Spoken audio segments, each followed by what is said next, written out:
ছাত্ৰ ছাত্ৰীসকল লগতে মোৰ ভিউৱাৰ্ছ আজি মই যি তিনিটা অংক লৈছো কৰিবলৈ ইয়াতে 8 নম্বৰ 9 নম্বৰ 10 নম্বৰ এই তিনিটা অংক বিৰাট ইম্পৰ্টেন্ট অৱশ্যে অংককেইটা ক্লাছ 7 ৰ কিন্তু অংককেইটা কম্পিটিটিভ এক্সামৰ কাৰণে বহুত ইম্পৰ্টেন্ট এনে ধৰণৰ অংকবোৰ প্ৰায়ে আহে গতিকে মই ইয়াত 8 নম্বৰটো পঢ়ি শুনাইছো এখন উৰাজাহাজে 5 ভাগৰ 1 ঘণ্টাত 200 কিলোমিটাৰ দূৰত্ব গলে 5 ঘণ্টাত উৰাজাহাজখনে কিমান দূৰত্ব যাব এইটো প্ৰশ্ন আমি কৰিম উত্তৰটো তাৰ পিছত আৰু 9 নম্বৰটো আছে এজন লৰাই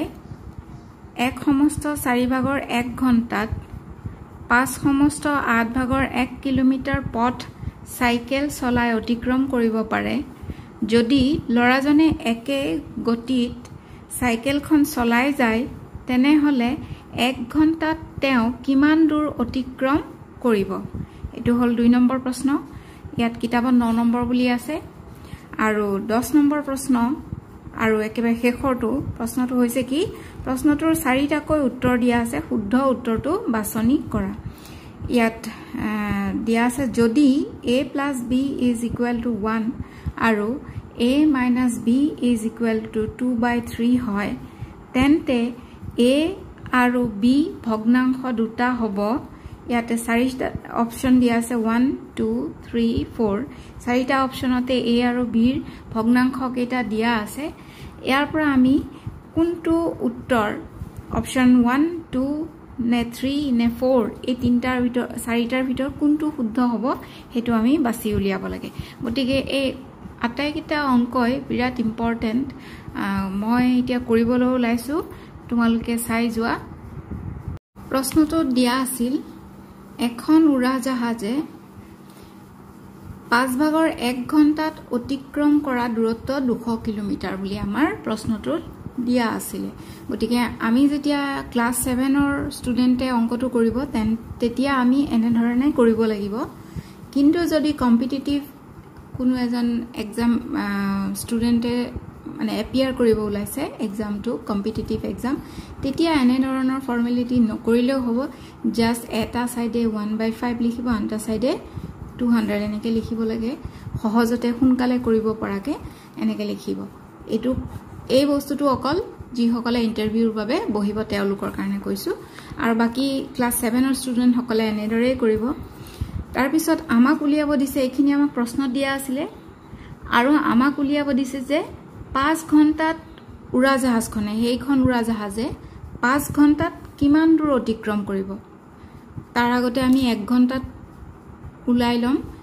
এতেকে 1 ঘণ্টাত অতিক্ৰম কৰা দূৰত্ব হ'ব কিমান এটো 200 টো সদায় ওপৰ থাকিব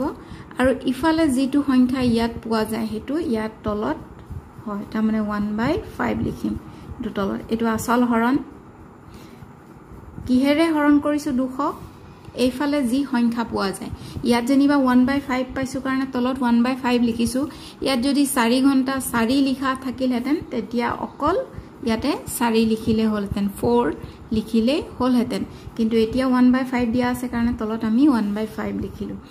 এতিয়া নেক্সট লাইনত আমি ইয়াত এনেকে লিখিব পাৰো 200 টো ওপৰ আছে ওপৰতে থাকিব তাৰ পিছত এইটো যে হৰণৰ চিন এনেকেও লিখিব পাৰিছিলো আমি মানে এইখিনিৰ খলনি আমি এনেকেও লিখিব পাৰিলো হয় এতিয়া 200 হৰণৰ চিনটো যেতিয়া পূৰণৰ চিনলৈ ৰূপান্তৰ কৰিম আগত আমি এনেকুৱা অংক কৰিছো এটো অনুশীলনীৰে কি হয় পিছৰ সংখ্যাটো উলটি যায় তাৰ মানে 5/1 হয় 1 টো আমি নিলিখিলেও হ'ব যেহেতু 5ক একেৰে হৰণ কৰিলে 5এই হয় গতিকে ইয়াত আমি এটো লিখিলো কাৰ কাৰণে লিখিলো আমি 1 ঘণ্টাত তেওঁ উৰাজাহাজখনে অতিক্ৰম কৰা দূৰত্ব এইখিনি 200 * 5 তাৰ পিছত কিমান কৈছে আমাক প্ৰশ্নত কৈছিলে 5 ঘণ্টাত অতিক্ৰম কৰা দূৰত্ব কিমান একিন্তু আমি পাই থৈছো 1 ঘণ্টাত এতিয়া আমি 5 ঘণ্টাত উলাবলৈ 200 * 5 এইখিনি আমি ইতিমধ্যে আগৰ পৰা আমি পাই থৈছো এতিয়া নেক্সট পূৰণ কৰিম কোনটো এই 5 টো ইয়াতে পূৰণ কৰিম সকলোৱে বুজি পালা চাগে আকৌ এবাৰ কৈ দিছো 1/5 5 ভাগৰ 1 ঘণ্টাত অতিক্ৰম কৰা দূৰত্ব 200 কিলোমিটাৰ আছিল এতেকে 1 ঘণ্টা দূৰত অতিক্ৰম কৰা দূৰত্ব হ'ব 200 টো ওপৰত হ'ব তলত এই 1/5 টো হ'ব আৰু 200 ইয়াতে এইটো হৰণৰ চিন যেহেতু এডাল হৰণৰ চিন গতিকে এনেকে লিখিলো 1/5 লিখিলো 200 থাকিলে এই হৰণৰ চিনটো পূৰণ হৈ গলে এইটো উলটি যায় 1/5 টো 5/1 হ'ব তাৰ মানে 5 হ'ব তাৰ পিছত এতেকে 5 ঘণ্টাত এইখিনি আমি পাই থৈছিলো এইখিনি আমি লিখিয়ে থৈছো 5 ঘণ্টাত বুলি কলে আকৌ তাৰ লগত কি পূৰণ হ'ব 5 পূৰণ হ'ব এতিয়া আমি কি কৰিম 5 দুগুণ আমি দুটা শূন্য আগতে লিখি লওঁ পিছফালে দুটা শূন্য লিখি লৈছো এতিয়া 5 দুগুণ কিমান 10 হয় 10 আৰু 5 পূৰণ কৰিলে কি হ'ব 50 কিলোমিটাৰ গতিকে 5 ঘণ্টাত কিমান দূৰ অতিক্ৰম কৰিলে 5000 কিলোমিটাৰ অতিক্ৰম কৰিলে আৰু কম্পিটিটিভ যি সকলে এক্সাম দিব তেওঁলোকে এনেকে ডাইৰেক্ট ইয়াত এই বস্তুখিনি কৰিলে হৈ যাব তাত এনেকে ফৰ্মেলিটি ইমান ফৰ্মেলিটি তাত কৰিব দৰকাৰ নাই খালি বেসিক টু জানিলে হল আসলতে আমি কি কৰিব লাগে এই বস্তুখিনি জানিলে হৈ যাব গতিকে উত্তৰটো ওলাব কিমান 5000 কিলোমিটাৰ ক্লাস 7 ৰ ষ্টুডেন্ট সকলে এনেদৰে হেকত লিখি দিব এটাকে উৰাজাহাজখনে 5 ঘণ্টাত 5000 কিলোমিটাৰ অতিক্ৰম কৰিব 9 নম্বৰটো আছিল এজন লৰাই এক সমস্ত 4 ভাগৰ 1 ঘণ্টাত 5 সমস্ত 8 ভাগৰ 1 কিলোমিটাৰ পথ সাইকেল চলাই অতিক্ৰম কৰিব পাৰে এনেদৰে কৈছে গতিকে আমি এটো এটা মিশ্ৰ ভগ্নাংশ দিয়া আছে ইয়াক আমি অপ্ৰকৃত ভগ্নাংশলৈ ৰূপান্তৰ কৰিম এইটুকু তেনেদৰে ৰূপান্তৰ কৰি লম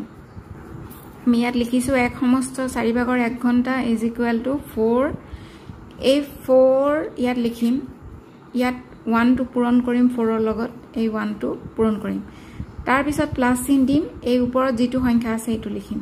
এনেকে এতিয়া আমি আগবাঢ়িম পিছত 4 ইয়াত লিখিম এই তলত 4 4 এগুণ 4 যোগ 1 4 একে 5 তলত 4 তাৰ মানে এক সমস্ত 4 ভাগৰ 1 ঘণ্টাক আমি কি হলে সলনি কৰিলো অপ্ৰকৃত ভগ্নাংশ আৰু হেতু হল 4 ভাগৰ 5 ওকে সকলো বুজি পাইছা এটা নেক্সট টু তেনেদৰে কৰিম আছিলে 5 সমস্ত 8 ভাগৰ 1 কিলোমিটাৰ বুলি কৈছিলে আমাক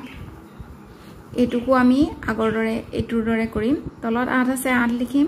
ওপৰত 8 পূৰণ চিন দিম কি লিখিম ইয়াতে 5 লিখিম যোগ চিন দিম কি লিখিম ইয়াতে 1 লিখিম এতিয়া 8 তলত লিখিম 8 5 গুণ কিমান 40 যোগ চিন দিম 1 দিম তলত 8 থাকিব 40 আৰু 1 যোগ কৰিলে 41 41/8 এখিনি আমি অপ্ৰকৃত ভগ্নাংশলৈ ৰূপান্তৰিত কৰি ললো এতিয়া নেক্সট আগবাঢ়িম আমাক প্ৰশ্ন দিছিল এজন লৰাই এক সমস্ত 4 ভাগৰ 1 ঘণ্টা বুলি দিছিল এটো তাৰ হলনি আমি পাইছিলো 5/4 একাৰণে 5/4 ঘণ্টাত সাইকেলেৰে অতিক্ৰম কৰা দূৰত্ব কিমান দি আছিল 5 সমস্ত 8 ভাগৰ 1 দিয়া আছিল হেতু আমি কনভাৰ্ট কৰিছিলো 41/8 ইয়াত লিখিলো যেটো প্ৰশ্ন দিয়া আছিল সেই গুটেই লাইনটো আমি ইয়াত লিখিছো মাত্ৰ ইয়াতে ভগ্নাংশ কেটা হলনি হৈছে তাৰ পিছত নেক্সট আমাক প্ৰশ্ন দিছিলে যে লৰাজনে একে গতিত সাইকেলখন চলাই যায় তেনে হলে 1 ঘণ্টাত তেও কিমান দূৰত্ব অতিক্ৰম কৰিব ইয়াত আমাৰ 4 ভাগৰ 5 ঘণ্টা দিয়া আছিল গতিকে 1 ঘণ্টাত সাইকেলেৰে অতিক্ৰম কৰা দূৰত্ব হ'ব কিমান 41/8 টো থাকিবই আমি এনেকে লিখিব পাৰো হৰণ চিনটো বা এনেকে আমি লিখি তাৰ পিছত এইটো হৰণৰ চিন দিম এই গুটেখিনিক আমি কিহেৰে হৰণ কৰিব লাগে 5/4 এৰে হৰণ কৰিব লাগে এটো হৰণৰ চিন যি সকলে নতুনকে পাইছে তেওঁলোকে চাই লবা এটো আমি এনেকে বেকাকে দিছো যদি এটো হৰণৰে চিন এটো কিহেৰে হৰণ কৰিব লাগে ইফালে যেটো থাকে এটোৰে হৰণ কৰিব লাগে তাৰ মানে এটো এনেকুৱা আছিল 41/8 এটো হৰণৰ চিন 5/4 আছিল এতিয়া আমি আকৌ কি কৰিম 41/8 লিখিম এটো হৰণৰ চিনটো পুৰণৰ চিনলৈ ৰূপান্তৰ কৰিম তেতিয়া কি হৈ যাব 4 টো ওপৰত হ'ব তলত 5 হ'ব 4 ৰে 8 কাটলে কিমান বাৰ যায় দুবাৰ যায় আৰু কটাকটি না যায় গতিকে তলত কিমান থাকিল 5 দুগুণ 10 আৰু ওপৰত কিমান আছে 41 এতিয়া আমি এবোৰ সাইডত কৰিব লাগে হৰণ পুৰণ এক্সট্ৰা কাম বিলাক হিটু সাইডে কৰিব লাগে হিফালে মোৰ ঠাই নাই গতিকে মই ইফালে কৰো 41 দহেৰে হৰণ কৰিব লাগে এইটো আমাৰ একেবাৰে সহজ যদি দহেৰে হৰণ কৰিব লাগে আমি যদি দশমিকত লিখো যদি উত্তৰটো দশমিকত আহে বা লিখিব লাগে তেতিয়া আমি এনেকৈ লিখিম 10ত 0 এটা আছে গতিকে ওপৰত যি সংখ্যা থাকে পিছফালৰ পৰা এটা বাদ দিব লাগে তেতিয়া তাতে দশমিক বহুৱাব লাগে 10ত এটা 0 আছে গতিকে এটা সংখ্যা বাদ দিম তাৰ মানে 1 টো বাদ দিম তাৰ আগত দশমিক বহুৱাম আৰু আগফালে যি আছে এই সংখ্যাটো পাতিম এটো ইমান কিলোমিটাৰ যদি আমি দশমিকত উত্তৰটো লিখিব লাগে আৰু যদি নালাগে আমি ভগ্নাংশতে লিখিব লাগে তেনে হলে আমি এনেকৈ হৰণ কৰি দেখাম 4 বাৰ দিম 4 10 গুণ কিমান 40 বিয়োগ কৰিলো কিমান থাকিল 1 বাকি থাকিল ইয়াক আমি এই বস্তুটো আমি এনেদৰেও লিখিব পাৰো কেনেদৰে লিখিম ওপৰ কিমান পাইছো 4 সমস্ত লিখিম তলত কিহেৰে হৰণ কৰিছিলো 10ৰে 10 তলত লিখিম কিমান বাকি থাকিল 1 বাকি থাকিল ওপৰত 1 লিখিম এটো ইমান কিলোমিটাৰ সৰি এটো এনেকে এই যদি আমি দশমিকত লিখিব লাগে তেন্তে উত্তৰটো এনেকে লিখিম আৰু যদি ভগ্নাংশত লিখিব লাগে মিশ্ৰ ভগ্নাংশত তেনে হলে আমি এটো 4 সমস্ত আমি যে হৰণ কৰিছিলো এটো 4টো আমি ইয়াত লিখিছো কাখত লিখিছো তাৰ পিছত জিহেৰে হৰণ কৰিছিলো 10ৰে হৰণ কৰিছিলো হেতু আমি তলত লিখিছো বাকি আছিল 1 হেতু আমি ওপৰত লিখিছো এটো হ'ব উত্তৰ শেষত এনেদৰে উত্তৰটো লিখিব লাগিব এতেকে 1 ঘণ্টাত সাইকেলেৰে অতিক্ৰম কৰা দূৰত্ব 4 সমস্ত 10 ভাগৰ 1 কিলোমিটাৰ 10 নম্বৰ প্ৰশ্নটোত এনেদৰে দুটা সমীকৰণ দিয়া আছিল a + b = 1 আৰু a - b = 2/3 আৰু এই ইয়াৰ সমীকৰণ দুটাৰ পৰা আমি a আৰু b ৰ ভগ্নাংশ দুটা নিৰ্ণয় কৰিব লাগে আমাক অপচন 4টা দিয়া আছিল তাৰে ভিতৰত কোনটো শুদ্ধ হয় আমি কৰিলে গম পাম ইয়াৰ বাবে আমি এনেদৰে কৰিব পাৰো a টো ইয়াতে ৰাখি আমি b টো সমান চিনৰ সোঁহাতে লৈ গলে ইয়াত প্লাস চিন আছে ইফালে গলে মাইনাস চিন হ'ব এতিয়া আমি ইয়াত যদি a ৰ মানটো বহাই দিও এটো আমি 1 নং লিখিব পাৰো আৰু এটো আমি 2 নং লিখিব পাৰো তেতিয়া আমি a ৰ মান 1 নংৰ পৰা 2 নংত 2 নং সমীকৰণটোত বহুৱাই পাওঁ বুলি লিখিব পাৰিম আমি 2 নংটোত কি আছে a - b a আছিল ইয়াত a ৰ হলনি কি লিখিম 1 - b লিখিম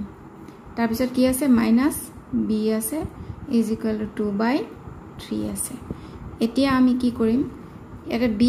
এটা মাইনাস আছে আৰু এটা মাইনাস আছে তাৰ মানে মাইনাস দুটা b হ'ব = 2/3 লিখিম এই +1 টো ইফালে লৈ আহিম -1 হ'ব এতিয়া আমি কি কৰিম -2b ইয়াতে ৰাখিম আৰু ইয়াতে আমি এটো লসাগু লম 2 - 3 গুণ 3 ওপৰ থাকিলে এখিনি আকৌ আমি -2b লিখিম তাৰ পিছত তলত 3 থাকিব 3 ৰ পৰা 2 বিয়োগ কৰিলে কিমান হয় 1 হয় 3 ৰ আগত মাইনাস চিন আছে গতিকে ইয়াতে মাইনাস চিন হ'ব এটা দুই ফালে দেখিছো আমি মাইনাস চিনটো আছে কাটি যাব তাৰ পিছত আমি কি কৰিম b টো ইয়াতে অকলে ৰাখিম তেতিয়া ইফালে কি হৈ যাব 1 আছে আৰু 3 আছে যেটো এইটো মাইনাস কাটি গৈছে ইয়াত কি আছে 2b আছিল আৰু ইয়াতে 1/3 আছিল 1/3 আছে 2 টো b লগত পূৰণ হৈ আছিল এইফালে আহিলে তলত আহি যাব হৰণ হৈ যাব তলত যেটো অংক থাকে সংখ্যা থাকে তাৰ লগত এটো পূৰণ হৈ যাব তাৰ মানে b ৰ মানে আমি ইয়াত কি পালো 1/6 3 গুণ 6 b ৰ মান আমি 6 পালো এতিয়া আমি b ৰ মানটো যদি আমি 1 নং সমীকৰণত বহুৱাও তেতিয়া আমি a ৰ মান নিৰ্ণয় কৰিব পাৰিম এনেদৰে আমি লিখি লম এতিয়া আমি 1 নং সমীকৰণটো কি আছিল a = 1 - b গতিকে a is equal to 1 minus b মানে কিমান পাইছো 1/6 এতিয়া আমি লখাগুলাম 6 এ হ'ব 6 আৰু 1 পূৰণ কৰিলে 6 এফালে আছে -1 তাৰ মানে 6 পৰা গলে 5 তলত 6 তাৰ মানে এৰ মান কিমান পালো 5/6 মানে এতিয়া আমি ইয়াত লিখিম a is equal to 5/6 আৰু b is equal to কিমান পাইছিলো 1/6 এই দুটা ভগ্নাংশ আমি পাইছিলো কাৰ কাৰ a আৰু b এতিয়া অপচন চাম আমি অপচন কেটা আছিল 1 a is equal to 5/6 b is equal to 3/6 এটো নহয় 2 a is equal to 2/3 b is equal to 1/3 এটো নহয় 3 নম্বৰটো আছে a is equal to 5/6 b is equal to 1/6 এটো আমাৰ অপচনটো শুদ্ধ এটো আমাৰ উত্তৰ আৰু এটো ভুল এটো নহয় তে হেখত আমি লিখিম অপচন 3 টো আমাৰ শুদ্ধ গতিকে এটো আমাৰ শুদ্ধ 10 নম্বৰটো আমি এটো পদ্ধতি দি কৰিলো আৰু এটা পদ্ধতি আছে হেতু দিও মই কৰি দিও যেটো সহজ পোৱা তোমালকে হেতু দি কৰিবা আমি এনেদৰে লিখিব পাৰো a + b = 1 দিয়া আছিল a - b = 2/3 দিয়া আছিল এনেদৰে আমাৰ দুটা